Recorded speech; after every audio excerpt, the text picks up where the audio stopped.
ফাঁকা জায়গা দিতে পারবি। এই ভাই তো মাথা পানি না।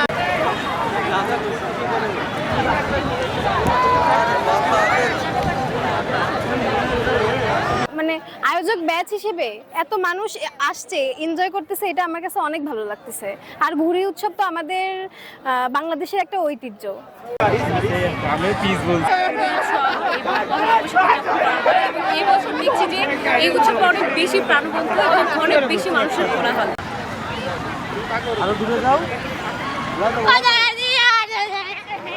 নিজস্ব যেই ধরনের কালচার ছিল এরকম ঘুড়ি উৎসব প্লাস ধরো যে আরো আমরা অগ্রহায়ণ মাসে নতুন যেই নবান্ন উৎসব, এরকম নানান ধরনের উৎসব আমাদের এক সময় ছিল একদম, যেগুলো কর্পোরেটের এই সময় হারিয়ে যাচ্ছে। আমার মনে হয় এইগুলো ফিরিয়ে আনা উচিত।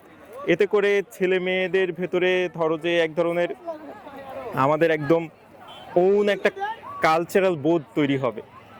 হ্যাঁ, তো সেই জায়গা থেকে আমি বলতে পারি যে এটা নিঃসন্দেহে একটা দারুণ আয়োজন।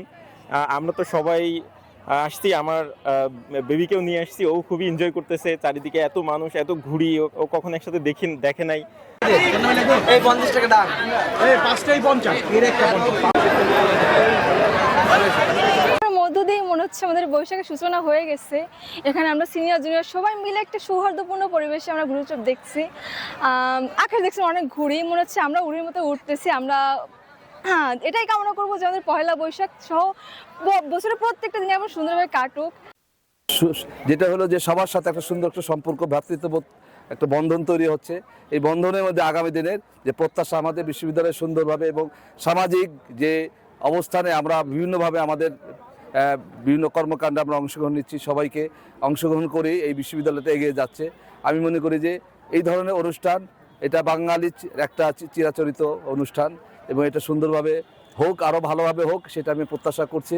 এবং আজকে অনুষ্ঠানের মধ্যে দিয়ে আমরা আমাদের পহেলা বৈশাখের যাত্রা শুরু করলাম। শুভ বৈশাখ, বৈশাখ সফল হোক।